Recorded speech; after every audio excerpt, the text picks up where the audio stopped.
De hoy ya tenemos listo en el set principal a nuestro ya clásico segmento Legal 360 con nuestro especialista David Crespo y una invitada de primer nivel. David, le damos paso a usted, por favor. Hola Loli, muy buenos días y a todos nuestros televidentes, un placer como siempre estar desde aquí, desde Quito, Ecuador, para todo el mundo. Un jueves maravilloso con un sol radiante y muy bien acompañado de una querida amiga y una excelente profesional. Está con nosotros la doctora Carolina Moreno. Ella es abogada en Innova Legal, coordinadora jurídica del Ministerio de Inclusión Económica y Social, asesora legislativa de la Asamblea Nacional y actualmente directora de la Comisaría Municipal del Cantón Rumiñahui. Toda una autoridad y una eminencia. En su formación podemos mencionar que es abogada de los tribunales del Ecuador, tiene una certificación en buen gobierno corporativo y responsabilidad social y seminarios en Derecho Constitucional, Administrativo y Procesal. Entre su experiencia destacada es importante mencionar la defensa jurídica de autoridades, tanto en juicios políticos como en procesos administrativos, la coordinación de asesoría jurídica y patrocinio en el MIES, la elaboración de informes legislativos y asesoría en proyectos de la ley en la Asamblea Nacional y resoluciones administrativas y defensa institucional en el municipio de Quito. Así que como pueden ver, amigos y amigas, una invitada de altura como siempre. Bienvenida, Caro, qué gusto que estar aquí contigo y muchas gracias por aceptar mi invitación. Te agradezco mucho, David. Para mí también es un gusto poder compartir este espacio con todas las mujeres que nos ven el día de hoy y también con aquellos caballeros que nos acompañan. Bueno, vamos a entrar de lleno al tema que hoy nos reúne. Hemos planteado negociar para convivir. Estamos desgranando poco a poco y avanzando el tema de la negociación y vamos a ir a un aspecto mucho más amplio. Hemos hablado aquí en el programa de la negociación en diferentes espacios y aspectos, pero hemos decidido el día de hoy traer a una autoridad pública, la doctora Moreno, para que nos explique en el sentido de la relación entre la autoridad pública y los ciudadanos ¿qué tan importante es la negociación? Y la primera pregunta que quiero hacerte, Caro, es justamente eso. En el diario desarrollo, en las actividades diarias de una comisaría municipal, ¿qué tan trascendente e importante es la negociación? Cuéntanos. Para mí la negociación es fundamental. Nosotros, las autoridades públicas, estamos en la primera línea de la convivencia ciudadana. Nosotros somos quienes tomamos el primer contacto cuando existe alguna actuación de los administrados que no sea apegada a la normativa, a las ordenanzas, y también recibimos aquella respuesta que puede ser no tan amigable si es que no tenemos unas buenas habilidades para negociar. ¡Qué fundamental! Estamos basándonos en un criterio de que toda autoridad pública necesitaría habilidades de diálogo y negociación, ¿crees tú? Sí, yo considero que todos debemos tener una formación primero humana, luego para poder comunicar, porque hay que recordar que si nosotros estamos en conocimiento de la ley, los ciudadanos no siempre están en conocimiento y debemos poder transmitirles en palabras de fácil entendimiento por qué tal vez sus actuaciones se encuentran fuera de la normativa. ¿Tú crees que para una autoridad pública es más difícil negociar? Es decir, cuando estás en esta posición de autoridad frente al ciudadano, ¿puede haber alguna resistencia, alguna diferencia? ¿Se hace más difícil negociar cuando estás ejerciendo autoridad pública? Considero que no tanto, porque finalmente estamos en una posición, nosotros estamos en una jerarquía, por así decirlo, porque estamos ostentando un poder público como autoridades. No debería ser difícil. La situación sí de poder hacer un abordaje correcto sin afectar los derechos de los ciudadanos y también sin que ellos sientan que no están siendo escuchados. Esa es la parte fundamental que no es tan sencilla, pero que tiene que ser atendida por los funcionarios públicos. Es fundamental lo que nos cuenta Carolina. Hay que ser muy empáticos con los ciudadanos, hay que saber comunicar adecuadamente las órdenes, las instrucciones, el cumplimiento de la normativa, porque la relación tiene que ser amigable, cordial, a fin de poder tener un cumplimiento voluntario y que sea proactiva la actuación de los ciudadanos. En ese sentido, Caro, coméntanos, ¿es posible solucionar conflictos o potenciales conflictos previo a una sanción sin recurrir directamente al establecimiento de sanciones? Yo te diría que recurrir a una negociación previo a la sanción, no, pero sí previo a la toma de medidas cautelares o medidas provisionales para evitar que continúe cometiéndose la infracción. Por ejemplo, te quiero explicar, nosotros antes de realizar un operativo en el espacio público, vamos, hablamos, caminamos, hacemos un recorrido y claro, hay veces que se realizan solamente exhortos verbales. Ya en el momento en el que se deben tomar medidas, no existe mucho tiempo para poder negociar. Aún así, yo creo que siempre debemos estar atentos a escuchar, ¿no? Porque hay que recordar que las infracciones las puede cometer una persona de cualquier edad. Tenemos personas adultas mayores, tenemos niños, entonces siempre debemos tener una observación integral del espacio en donde estamos actuando. Qué interesante el cómo tú como autoridad pública y en general las autoridades deben ajustar y acoplar su discurso y sus actividades dependiendo del interlocutor con el que están tratando. En términos generales, y tú que has hecho también vida política, Caro, ¿cómo crees que se controla, se ordena o se dirige mejor la sociedad? ¿Con normas y sanciones, con acuerdos, con un mix de las dos cosas? ¿Cuál es tu opinión al respecto de la mejor forma de tener control de nuestra ciudad? Me gustaría decirte que no siempre debemos sancionar, pero lamentablemente es necesario. Existen varios conflictos entre los ciudadanos. Por ejemplo, tenemos las personas que tienen derecho al trabajo y realizan alguna actividad informal.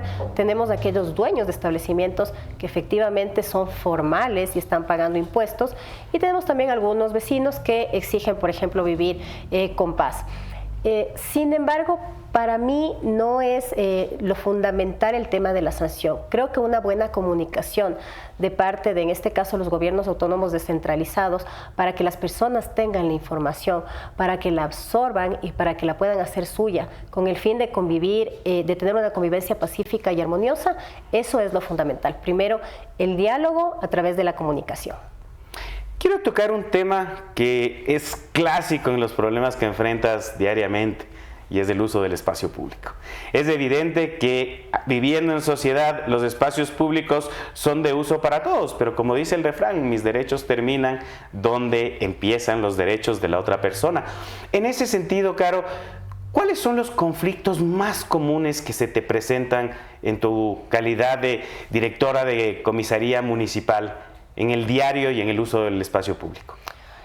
Sabes que esto sí suele ser bastante problemático. Existen áreas en donde ya la informalidad se ha tomado por costumbre ciertos espacios públicos y que están cerca de centros comerciales o mercados, ¿no? En estos casos se trata de evitar el conflicto, pero es necesario realizar controles. Para mí esto sí ha sido un conflicto no solamente desde la parte como autoridad, sino también desde la parte como persona, porque recibo a diario tanto a aquellas personas que están afectadas por este mal uso del espacio público, que son los locales comerciales, los peatones, así como también los comerciantes, que muchos están incurriendo en una infracción. Puede ser por temas de falta de empleo, por situaciones ajenas a su voluntad por sí. Aquí te voy a hacer una pregunta clave, obviamente en el campo de acción tuyo, pero que aplica a todos los aspectos de la negociación. ¿Cómo negocio cuando todas las partes creen tener la razón? ¿Qué se hace en esta situación que nos pone un poquito apretados y complicados? Porque tengo muchos interlocutores, como tú dices, están primero los informales, están los peatones, están los locales comerciales y evidentemente todos creen tener su razón y pueden tener algunos motivos o derechos, pero ¿cómo negocias? ¿Cómo manejas esta situación multipartes en que cada uno cree tener la razón? Bueno, yo considero que para esto necesariamente tenemos que salir de la pregunta desde la necesidad individual de cada sector al que tú me has mencionado y explicarles cómo podemos hacer todos los involucrados para poder tener una convivencia pacífica. A mí me parece muy importante no solamente mi dirección, porque mi dirección es específicamente aquella que controla, y esas son las tareas que me ha tocado dentro de mi ejercicio profesional, también en el municipio de Quito, sino yo creo que es fundamental la participación ciudadana. Tienes a otras direcciones, por ejemplo en GAD, en donde ellos se encargan de ofrecer alternativas a la ciudadanía. Y para mí es importante que todos los actores estén en una misma línea, sabiendo que lo principal es la convivencia y el correcto uso de los espacios. Excelente reflexión y es trascendente que entendamos todos y cada uno de quienes estamos compartiendo el programa que el espacio público tiene que ser usado con base a las normas, las ordenanzas y las disposiciones de la autoridad. Y aquí quiero hacer una pregunta y una reflexión porque expande todos los días. ¿Qué pasa cuando detrás de una infracción del uso del espacio público existe una necesidad económica, social, que si bien no justifica la infracción, hace que desde esa parte humana, empática, podamos entender qué está sucediendo? ¿Cómo lo manejas? ¿Cómo se maneja? ¿Se negocia? ¿No se negocia? Ya nos dijiste que las infracciones no son susceptibles de negociar, está muy claro, pero ¿cuál es el procedimiento de diálogo y acercamiento cuando hay de fondo una necesidad así de trascendente? Sabes que en estos casos, que son aquellos que, como bien mencionas, se los vive a diario, estos casos es necesario entender la señora de dónde viene, o la persona que está cometiendo la infracción, de dónde viene, qué hace, y cuando tú llegas a tener el entendimiento de por qué esta persona sigue cometiendo la infracción, porque hay que considerar que mucho de esto se convierte en una reincidencia, es decir, vuelven a cometer la infracción un día tras otro, es necesario ponerle en contacto con otras personas, con otras autoridades y darle opciones. Las personas a veces cometen infracciones por desconocimiento y por falta de opciones. Entonces hay que acercarles un poco a las soluciones que se ofrecen ya desde el órgano ejecutivo. Partiendo de la premisa que todo negociador, tanto tú como yo, conocemos que es fundamental escuchar antes de actuar, ¿dónde encuentras tú el límite? Porque a veces hay palabras vacías, como tú dices, fundadas en el desconocimiento, en la falta de capacitación. ¿Hasta dónde debemos escuchar a las partes en conflicto? ¿Cómo debemos manejar la interacción a nivel ya comunicacional desde el punto de vista de la autoridad pública? Sí, es lo que te decía, ¿no? Yo creo que el tema de las sanciones no es negociable. Los funcionarios públicos tenemos la obligación y no podemos incurrir en omisiones, pero yo considero que las actuaciones deben tener un límite dentro de los derechos humanos. No solamente como autoridad, nosotros somos madres, somos padres, entonces tenemos que reconocer en el espacio en el que estamos trabajando justamente qué derechos podríamos afectar y quizás ahí tomar un nuevo lineamiento, tomar un nuevo protocolo o si es que es necesario hacer un abordaje con otras instituciones, porque tenemos límites de actuación y para mí es muy importante el evitar conflictos o daños innecesarios.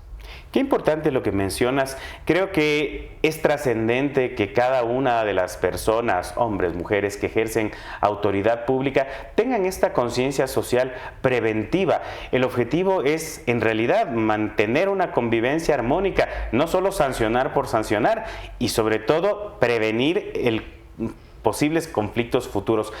Caro, quiero entrar a un tema que nos encanta aquí en Mujer 360 y es hablar del liderazgo femenino, el rol que ejerce la mujer en estos espacios de poder. Me gustaría que nos cuentes y que todos nuestros televidentes sepan cómo ha sido para ti ejercer el rol no solamente actual, sino en todos los cargos que has ejercido autoridad pública en un espacio que generalmente ha estado dominado por hombres. ¿Cómo ha sido para ti esta experiencia como mujer? ¿Sabes qué? Sí, es un poco conflictivo justamente para los hombres, inclusive para ciertos compañeros, el ver que las mujeres vamos tomando estos espacios. Yo considero que las mujeres, cuando estamos formadas de manera técnica, podemos ser excelentes líderes. El manejo emocional es necesario, pero también la visión que nosotros tenemos, como te decía, no desde el lado humano, nos permite a nosotros ver inclusive de una manera integral las actuaciones que tenemos. No ha sido fácil, como te comento, porque siempre, lamentablemente, nuestro país todavía tiene ciertos rasgos machistas, entonces como autoridades a veces tratan de callar nuestra voz que está ejerciendo una autoridad, pero aprovechándose de que somos mujeres. Y estas afectaciones a nosotros de manera emocional sí puede hacer que nosotros detengamos en un momento lo que estamos realizando como autoridad, pero también creo que es necesario a todas aquellas mujeres, aquellas jóvenes que se encuentran iniciando este camino de liderazgo como autoridades, que nosotros nos mantengamos en una ética y aprendamos a manejar emocionalmente estos obstáculos que nos va poniendo nuestro ejercicio como mujeres líderes. Se relaciona mucho lo que tú nos dices con algo que quería preguntarte. ¿El hecho de ser mujer te demanda ser más firme para ser tomada en serio? Considero que sí. Justamente hace un par de semanas había otra autoridad que mencionaba y me decía, es que usted no es humana. Trataban de decir que no era humana porque justamente yo estaba en ese momento, tenía que ejercer la potestad de control, y es lo que te decía, nosotros estamos sujetos a realizar un debido proceso y realizar lo que te señala la norma. Y claro, fue como una especie de, no te puedo decir si fue una especie de chantaje, pero fue una situación que a mí sí me ocasionó un conflicto interno y me obligó a volver a revisar mis actuaciones de manera personal. Sin embargo, me pude ratificar en que lo que yo había estado haciendo lo había hecho obviamente desde mi experiencia, desde una visión técnica que tengo. Así que sí, no es tan sencillo, porque sí nos demandan desde otros momentos alguna especie de chantaje emocional. Está muy claro, y en ese sentido creo que es importante estar conscientes de esta realidad, y es una labor de todos, como lo hemos dicho más de una vez aquí en Mujer 360, derribar estas barreras del machismo que en realidad impiden el desarrollo de la sociedad de una forma lamentable. Caro, quiero ir un poquito a temas ya concretos. Yo quisiera, obviamente guardando información sensible y manteniendo la confidencialidad, que nos cuentes un caso real en el que la negociación haya impedido el escalamiento de un conflicto, o que haya impedido realmente un conflicto social de gran calado con la negociación. Sabes que eso se da, y creo que me ha pasado mucho ya cuando hacemos intervenciones en territorio. Las intervenciones en territorio obviamente generan un choque, una fricción, un conflicto casi inmediato con los administrados, y es muy necesario llegar primero a escuchar, porque yo creo que las personas aceptan más quizás su error, o aceptan que se está interviniendo cuando les vuelves a explicar. A veces asumimos que la gente, todas las notificaciones les llegan o los abogados les explican, y sabes que no es algo que suceda de manera común. Entonces, las personas cuando nosotros llegamos tratan de volver a explicarnos, y nosotros tenemos la obligación, creo yo, de volver a escucharles y de volver a explicarles. De esa manera, al menos a mí me ha funcionado, porque la gente normalmente, mucha, logra aceptar que estaban haciendo mal y logran retirarse. Entonces evitamos un choque innecesario de fuerzas, porque obviamente nosotros ejercemos poder público y vamos acompañados también con Policía Nacional, con agentes de control. Entonces la idea es poder resolver de una manera pacífica aquellos conflictos. Qué interesante, Caro. En realidad aquí en Legal 360 siempre somos convencidos que la negociación es una herramienta de liderazgo. Yo te quiero agradecer profundamente por el tiempo, se nos quedan muchos temas pendientes. Tendremos la oportunidad de volver a conversar, pero para todos nuestros televidentes, sepan nuevamente que negociar es ganar en cualquier aspecto de nuestro desempeño diario, y muy complacido de estar una vez más en una edición del segmento Legal 360, y después de estos comentarios, después de estos comerciales, volvemos con más de Mujer 360. Gracias, Clara.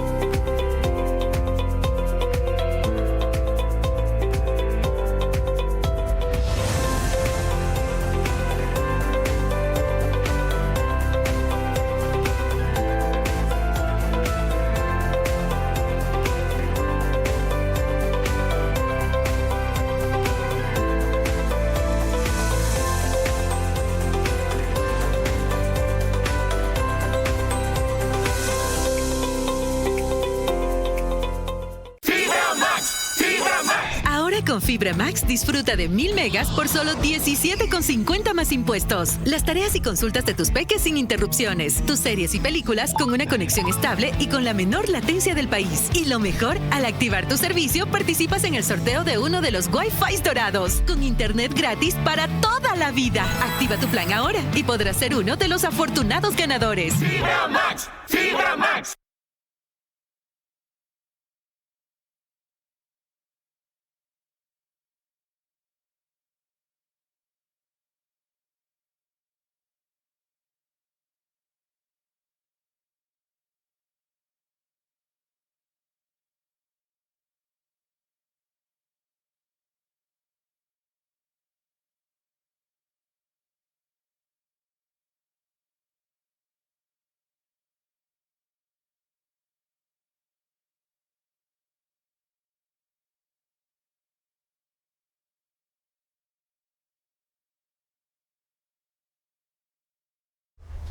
Y complementando nuestro segmento de Legal 360, a continuación vamos a ver en Impuestos 360 la categoría del outsourcing contable. Realmente me parece un término bastante interesante para aprender. En el set número 1 de Mujer 360 se encuentra ya lista nuestra especialista Cris Tandazo. ¿Cómo estás, Cris? Muy buenos días. Loli, ¿cómo estás? Buenos días. Un gusto nuevamente estar en esta entrega de Impuestos sin Miedo. A todos nuestros televidentes, buenos días. Y bueno, hoy vamos a tratar un tema súper, tal vez un término que la gente no está muy familiarizada, pero es un día a día para las compañías y los emprendimientos en general. ¿Qué es esto? El outsourcing contable. ¿Qué es lo que esperamos y siempre buscamos? Es que un outsourcing contable como tal se convierta en un aliado estratégico y que nos permita proteger cada uno de nuestros negocios. Siguiente, por favor. Aquí, ¿qué podemos encontrar? Los desafíos que enfrentan los empresarios modernos. ¿Y cuáles son? Las cargas administrativas, ya que la contabilidad como tal consume un tiempo súper valioso de cada una de las personas que deberían dedicarse a hacer crecer sus negocios y atraer los clientes, que es lo que nos retorna el tema de ingresos. Los famosos riesgos ocultos. ¿Qué es lo que sucede cuando hay los errores fiscales? Se generan multas y también tenemos una falta de visión financiera que a la larga puede poner en riesgo la estabilidad de la compañía o del negocio que estemos emprendiendo. Y la complejidad en aumento. ¿A qué hacemos referencia en este punto?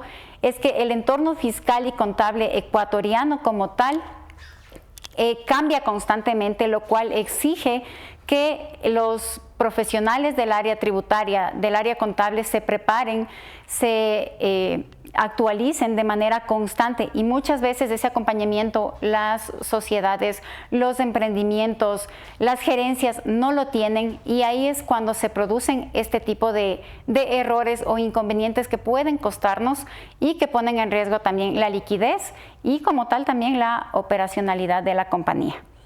Siguiente, vamos a pasar.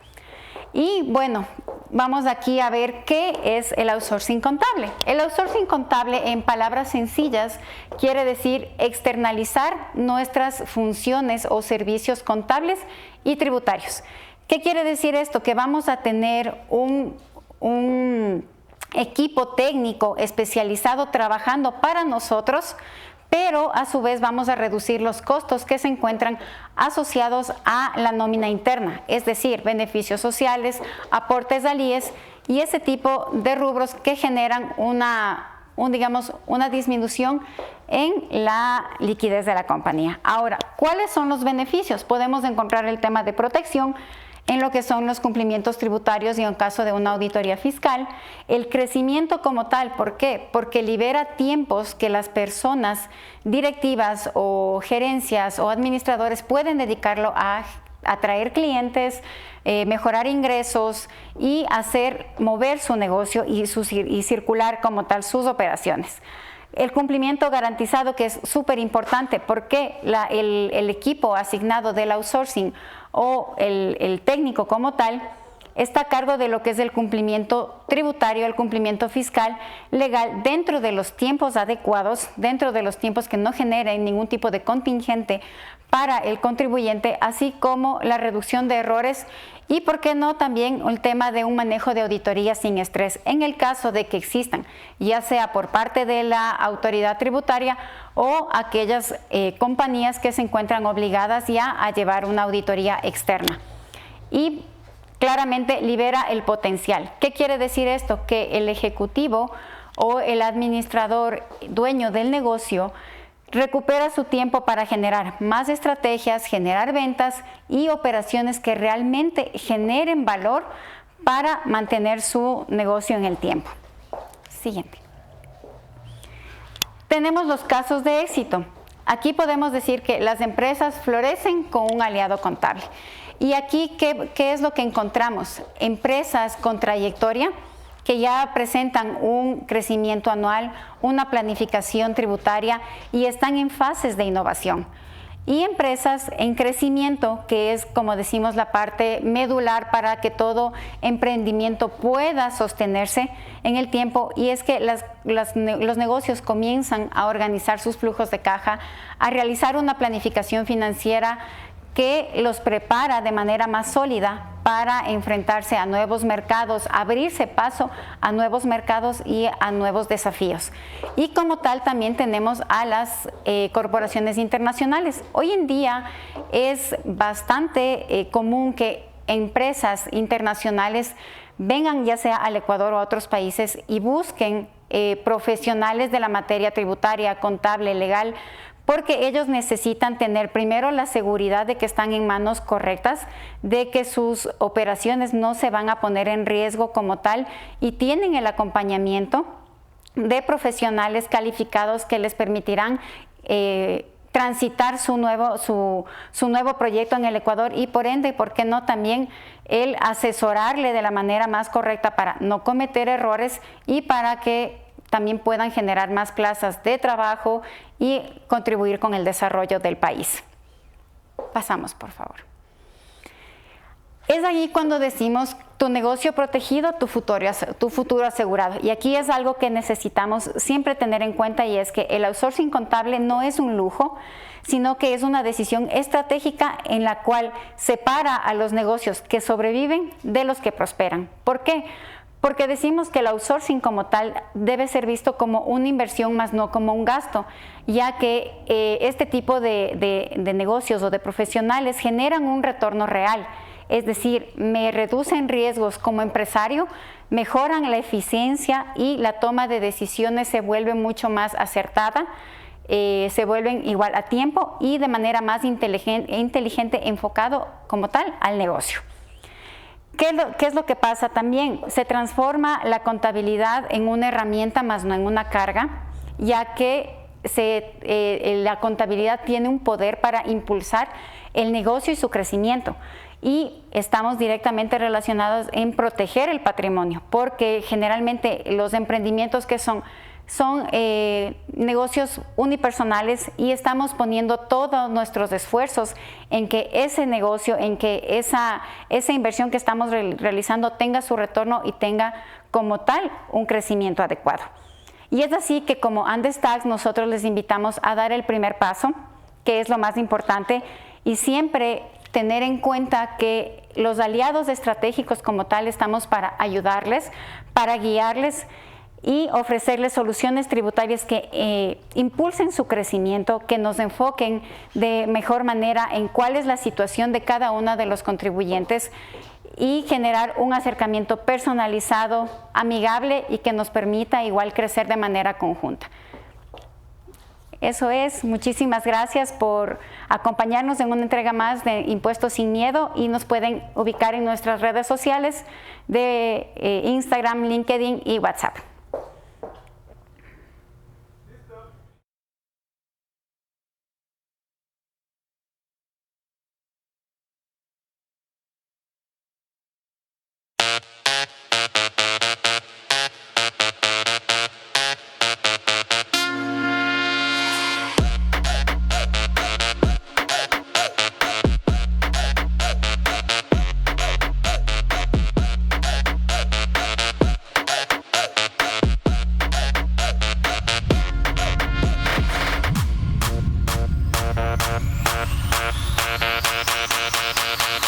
Bienvenidos a la Clínica Veterinaria San Carlos. Aquí cuidamos la salud y el bienestar de tus mascotas con profesionalismo, cariño y dedicación. Contamos con hospitalización, cirugías, esterilizaciones, exámenes de laboratorio, peluquería canina y felina, baños medicados y corte de uñas. Además, tenemos una pet shop completa: ropa, correas, camas, juguetes, transportadoras, balanceados, vitaminas y mucho más. ¿No puedes venir? También atendemos a domicilio. Estamos ubicados en Avenida Occidental N57 y 121, Melchor de Valdés, Condominios Cordillera, Local 12, Clínica Veterinaria San Carlos. Porque ellos merecen lo mejor.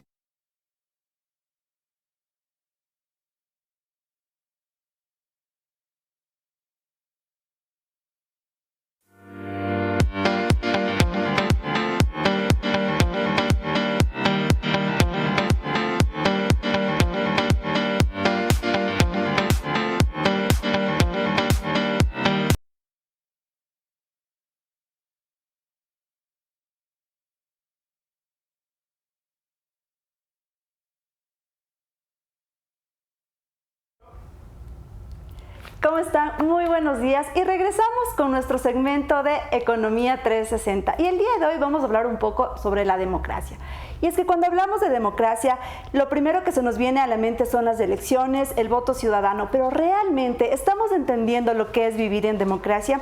Y es que para construir la democracia también se requiere de una participación ciudadana, de un fortalecimiento institucional, de un acceso a la información que ésta sea libre y confiable. También depende mucho de la confianza social y de la libertad de expresión.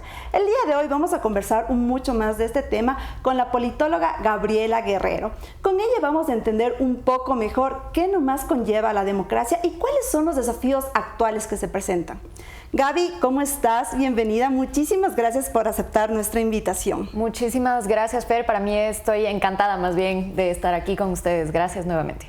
Gracias, Gaby. Y bueno, para empezar un poco, por favor, explícanos cuáles son los principales fundamentos o los pilares fundamentales para construir una democracia sana. Y mucho más allá de eso, ¿cómo podemos educar o reeducar a la ciudadanía para que comprenda un poco mejor y que no se cierren al concepto reducido o al concepto limitado en que la democracia únicamente se lo asocian generalmente con el voto ciudadano?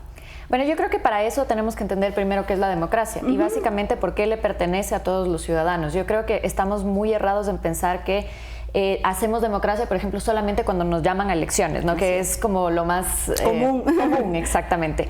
Y eso es parte de la democracia. Tenemos dos tipos de democracia. Es justamente la directa, que es cuando nos llaman, por ejemplo, a las urnas y nos dicen cuál es el candidato que usted quiere que sea, por ejemplo, el nuevo alcalde. Pero tenemos una democracia representativa que está vivida todo el tiempo, que son nuestras autoridades, a las que ya les elegimos. La democracia hace parte de la participación ciudadana, es decir, que es el espacio en el cual nosotros podemos básicamente como tener un termómetro, por así decirlo, ¿no? Y nosotros podemos saber qué tan sano o qué tan enfermo está nuestro país. Okay. Y esto es interesante porque, claro, nosotros decimos, no siento que en mi país vaya bien, por ejemplo. ¿Por qué? Porque tal vez esa democracia está afectada. Si es que solamente dejamos que nos importe en el momento en el que vamos a elecciones, exactamente, entonces el país va a estar enfermo con lógicas razones, ¿no? La democracia es un proceso participativo que se hace todo el tiempo y que no debemos dejarlo simplemente a la democracia representativa que lo acabo de mencionar hace un momento. Significa que a través de esta participación ciudadana nosotros podemos ayudar que nuestro país, ¿no es cierto?, no se sienta enfermo, que nosotros podamos aportar. Exacto, un aporte todo el tiempo para mejorar las condiciones en las que vivimos. Gaby, en una sociedad donde existe mucha apatía política, en donde el tejido social está fragmentado, donde hay una desconfianza en la percepción ciudadana hacia la parte institucional como tal, ¿tú crees que con características de este tipo se puede sostener a una democracia? Yo creo que de nuevo tenemos que entender, por ejemplo, algunos de los pilares que tú me preguntabas hace un momento, ¿no es cierto? Y por ejemplo, una democracia tiene que estar basada en que haya libertad de expresión, que haya un voto libre, que haya una participación activa.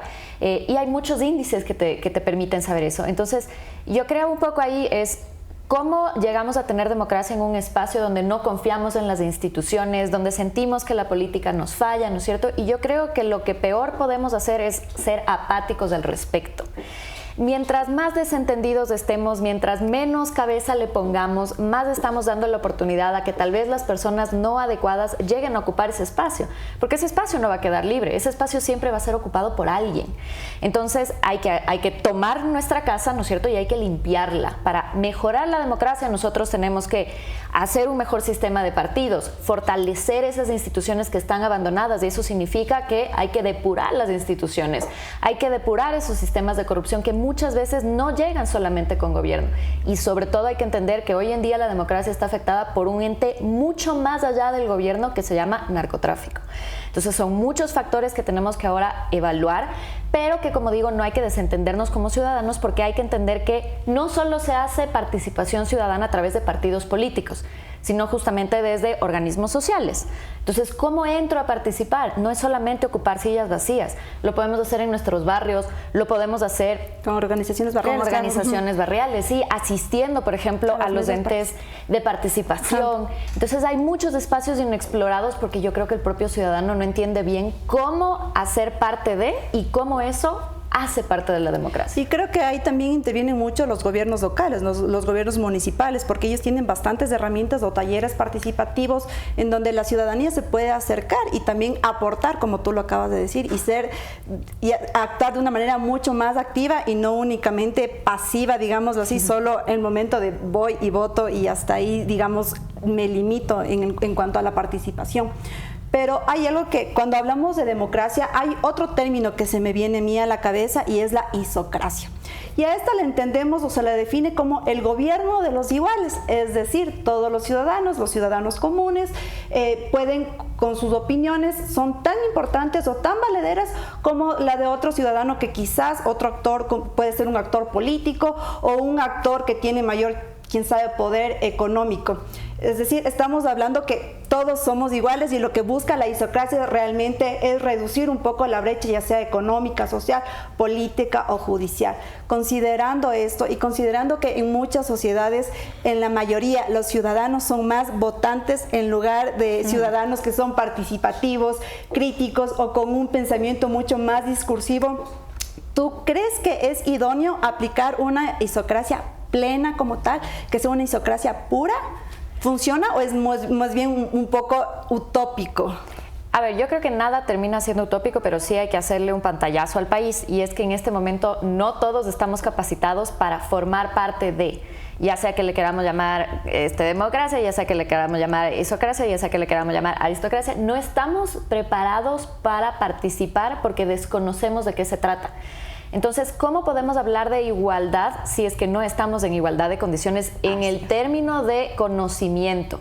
No estamos hablando de que para ser parte de la democracia yo tengo que llegar a un mismo nivel, ya sea económico, técnico o de ciudadano, porque no va a ser nunca posible en ningún estado del mundo. Lo que sí es que si es que nosotros tenemos al menos el conocimiento de cómo funciona el Estado, de por qué nos debería interesar, de lo mínimo, cómo funcionan nuestras autoridades, incluso para saber si están haciendo lo correcto. Muchas veces nos quejamos, es que tengo este hueco en la calle, pero tal vez eso no le compete a la persona que yo le estoy poniendo la responsabilidad. Entonces, si es que no llegamos primero a tener ese tipo de información, es muy difícil que lleguemos más bien a tener cualquier tipo de democracia o peor aún, un modelo de gobierno. Exactamente, de igualdad y de gobierno.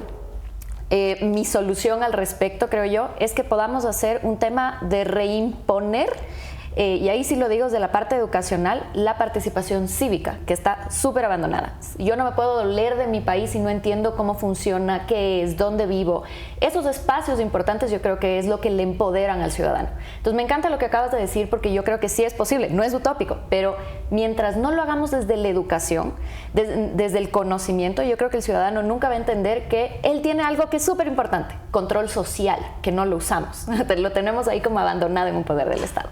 Mientras no lleguemos a entender lo poderoso que es el control social, no podemos hablar de igualdad, no podemos hablar de democracia pura. Con lo que tú acabas de mencionar, mi Gaby, ¿tú crees que debido a ese motivo hay muchas miradas o hay muchos ojos que lo ven bien a modelos de tipo autoritario?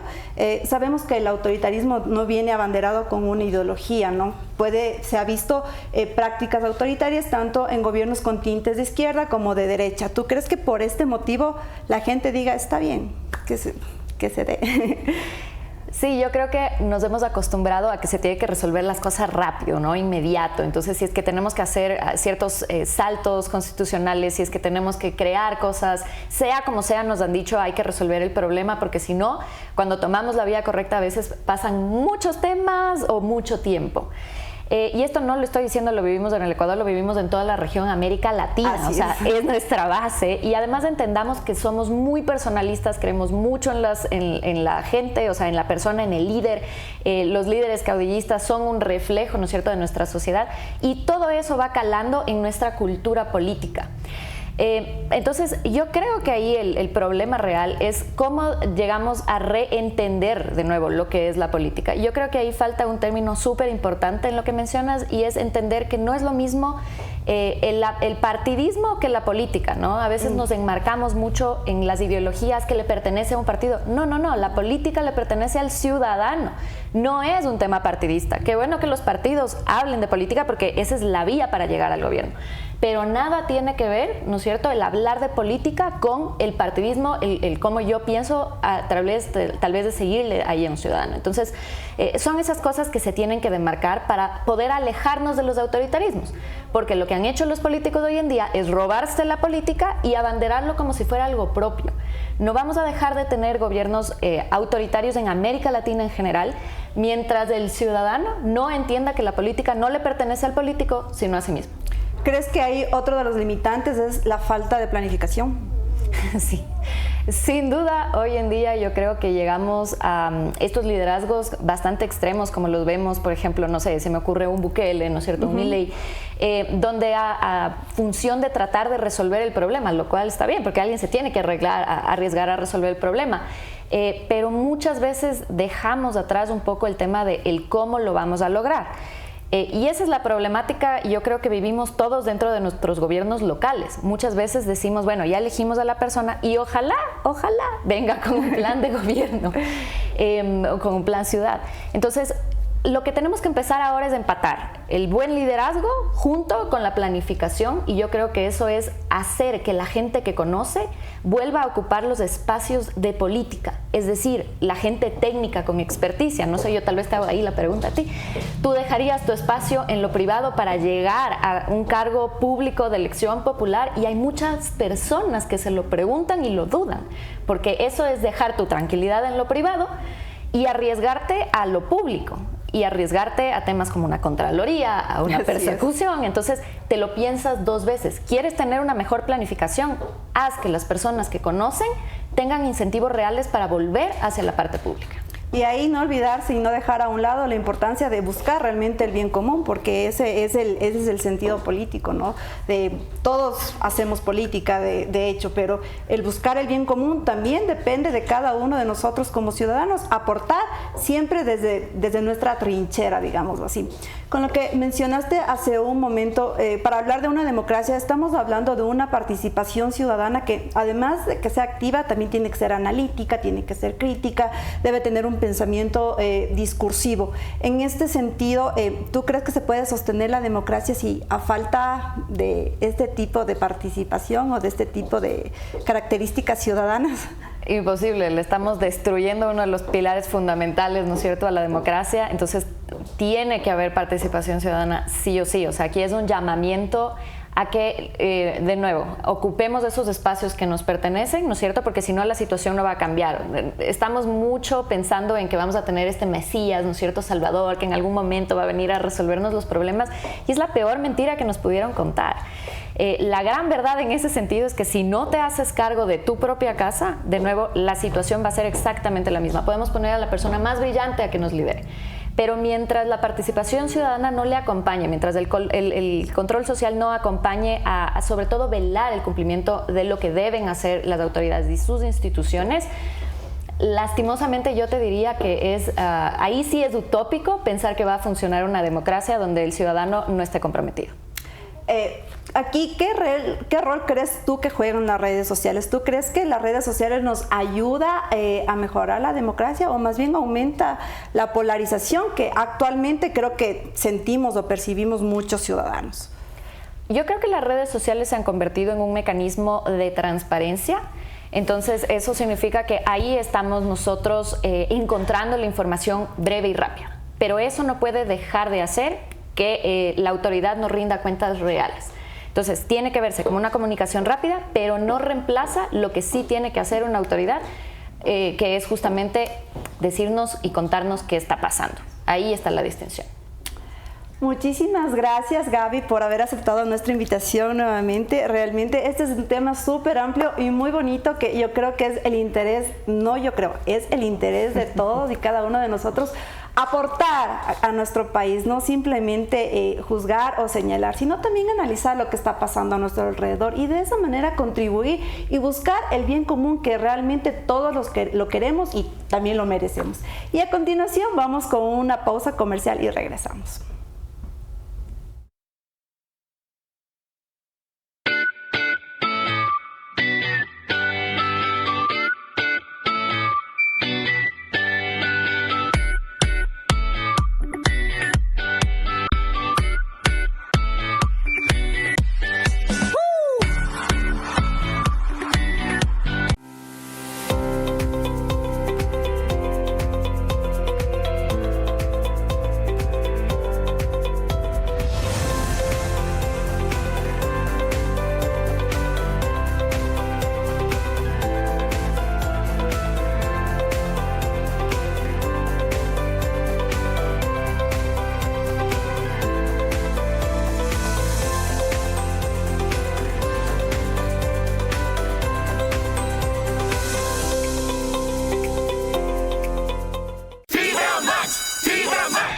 Con Fibra Max disfruta de 1000 megas por solo 17,50 más impuestos. Las tareas y consultas de tus peques sin interrupciones. Tus series y películas con una conexión estable y con la menor latencia del país. Y lo mejor, al activar tu servicio, participas en el sorteo de uno de los Wi-Fi dorados. Con internet gratis para toda la vida. Activa tu plan ahora y podrás ser uno de los afortunados ganadores. Fibra Max, Fibra Max.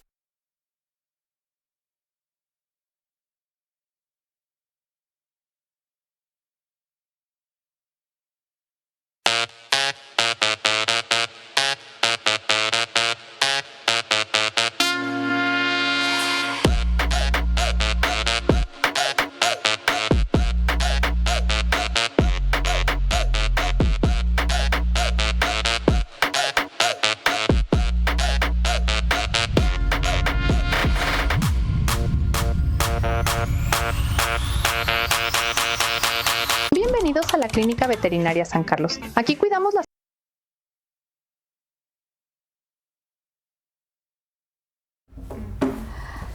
Siempre es un gusto volver con ustedes. El día de hoy nuestro programa ha estado encargado de contenido potente y valioso. Mi querida Cris, muchísimas gracias por enseñarnos qué es la categoría del outsourcing contable.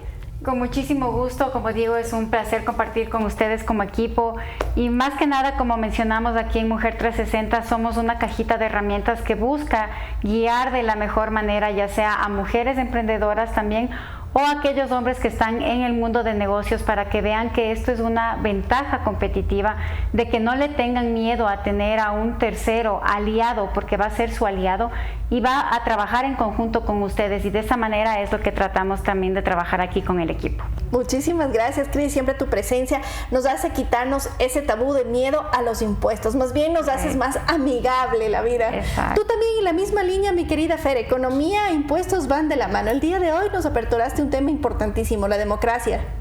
Así es, Loli. Bueno, hoy día fue un tema muy importante, porque creo que uno de los principales errores que cometemos los ciudadanos comunes es coger y pensar que la democracia únicamente es el momento de las elecciones, de ir a votar, pero la democracia va mucho más allá. La experta nos acaba de decir, nuestra Gaby nos acabó de comentar, que va mucho más allá del voto ciudadano. Nosotros hacemos también democracia en un momento en que participamos activamente. Existen muchos espacios de participación, a través inclusive de los gobiernos gobiernos locales como tal, desde nuestra trinchera también, y no únicamente exigir al otro lado, a los actores políticos, digámoslo así, sino también nosotros desde nuestro espacio, y obviamente los actores políticos, quienes son los que nos representan, también buscar ese bien común, que es lo que todos queremos, ¿no? Sacar al país adelante y ya no sentir esta sensación un poco de inseguridad, de una percepción ciudadana que tenemos en que no confiamos en la parte institucional, y realmente recuperar lo que es el tejido social, que está muy fragmentado y polarizado como tal. Muchísimas gracias, chicas, porque siempre ustedes suman su aporte, su conocimiento, su contingente profesional a esta linda cajita de herramientas que somos Mujer 360. Y no quiero dejarles en el programa de hoy sin comentarles lo que va a venir el día de mañana. Tenemos contenidos también potentes preparados, pero mañana nos dedicamos a ser un poquito no tan técnicos en nuestras especialidades, sino más bien a tocar esas fibras sensibles. Chicas, mañana vamos a abordar el tema de la infidelidad. Han pasado por esa situación. Han pasado por eso. Alguna vez en la vida. Sí, yo creo que nadie de los que estamos aquí, ninguna se ha salvado de que hayamos vivido un episodio de infidelidad. Así que el día de mañana viene con nosotros el segmento de Relaciones 360, donde vamos a hablar un poquito acerca de, ¿es posible perdonar una infidelidad? Chicas, ¿qué dicen ustedes? Yo creo que sí. Yo también creo que sí. Cuando lo haces de corazón y decides olvidar, pero es olvidar. Si quieres que todo fluya con esa persona, es olvidar realmente que eso pasó y que no te afecte, que ya no te duela y puedas seguir tu vida tranquilamente. Pero debe ser todo un proceso, ¿no? Debe ser todo un proceso. Un proceso de sanación. Mucho más duro. Sí. A mí me pasa que realmente yo soy como una burbujita de cristal, o sea, me topan la parte de la confianza, se cae. Sí. Y por más de que tú trates de ir a la tienda y comprar una brujita y tratar de pegar esos pedacitos de la bolita de cristal, para mí se cayó. Entonces ya no vuelvo a ver igual a la persona. No sé qué te pasa a ti, Fer. Realmente sí, es un tema súper complejo, y siempre con ayuda de un especialista que te pueda ayudar a entender muchas cosas. Si bien es cierto, la infidelidad creo que no se tiene que justificar por ningún motivo, pero hay muchos aspectos que tal vez implica que quizás tal vez nosotros desde nuestra experiencia no la entendemos, pero con ayuda de un profesional yo creo que es un tema que no te puedo decir que 100% garantizado, que vas a superarlo, pero quizás que lo vas a comprender mucho mejor. A veces pensamos mucho en nosotros mismos, en el yo, pero no sabemos qué hay detrás de esa persona que también... ¿Sabes qué? Tengo dudas. Yo quiero preguntarle mañana a Jos, igual que se conecten ustedes, chicas, para ver en el programa de mañana, ¿por qué es más fácil de pronto que nosotros las mujeres cedamos ante el perdón de una infidelidad en ese contexto sociocultural que tenemos, y el hombre en cambio no nos perdona así tan fácil una infidelidad, ¿no? O sea, no sé, ¿será por la cultura del machismo? ¿Qué piensan ustedes? Yo creo que sí. Definitivamente el machismo tiene mucho que ver en eso, porque las mujeres a veces dicen, ¿y mi hogar, mis hijos, qué dirán? Si es que digamos es el tema de un matrimonio. Es mucho más complejo, pero como dicen... O sea, te la tragas, pero por apariencia. Exacto, muchas veces sí. Ahora, hoy en día creo que ya es más común que dicen, no, hasta aquí, como dices, rompiste mi confianza. Y si no vas a perdonar de corazón, como digo, no vas a olvidar eso que te lastima, mejor cada quien tome su camino y siga en la vida tranquilamente. Entonces sí, son aristas completamente... Como dice Fer, o sea, de ver qué es lo que está detrás, no solo verle a una persona, porque siempre es eso de dos. Yo creo que eso también influye bastante, el cómo es la relación que se maneja entre las dos personas. Gracias, mi querida Cris. ¿Y tú qué piensas, Fer, al final? ¿Perdonarías? ¿No perdonarías? ¿Qué harías tú? Compleja, súper complejo realmente ponerse en esos zapatos. Yo creo que es desagradable para todos, y realmente últimamente yo he estado trabajando mucho en mí, y todavía sigo trabajando. Seguimos en eso de ser Seguimos en eso, pero sí estoy pensando mucho en aprender a no juzgar. Creo que de eso he pecado muchísimo por muchísimo tiempo, y a veces juzgamos mucho a las personas, y yo creo que tal vez dejando un poco este tema de no juzgar, quizás podríamos ver un poco más, no necesariamente de regresar con la persona que te fue infiel, pero sí tener una tranquilidad, que yo creo que eso es lo que buscamos la mayoría de personas, es cerrar cualquier ciclo, cualquier proceso que tú tengas con otra persona, pero de una manera completamente más sana, más aliviada. Entonces, yo creo que partiría un poco de tratar de no juzgar. Empezaría por ese ejercicio, ese a ver si eso me ayuda, o por lo menos me ha ayudado a mí muchísimo en muchas cosas. Aprender a no juzgar. Ajá. Alguna vez hay un término que se llama la alteridad, y es ver el rostro del otro, también verlo tú, reflejarte tú y sentirlo desde un punto de vista un poco más desde la responsabilidad. No solo verte a ti mismo, sino también hacerte responsable un poco desde la perspectiva del otro. Un poco de empatía, ¿no? Va mucho más allá. La alteridad va mucho más allá de la empatía. Son temas complejos, no lo digo que yo lo practico 100% o que lo hago de una manera fácil, realmente a mí me cuesta muchísimo, pero creo que sí me ha ayudado mucho hacer este ejercicio, por lo menos de tratar de no juzgar. Creo que yo empezaría por ahí. Qué interesante, esto es parte del equipo de Mujer 360, mujeres maravillosas, profesionales, talentosas e inteligentes, pero sobre todo humanas. Muchísimas gracias, así que el día de mañana no se puede desprender de nosotros porque vamos a hablar de este interesante tema. Desde Ecuador para el mundo, saludos.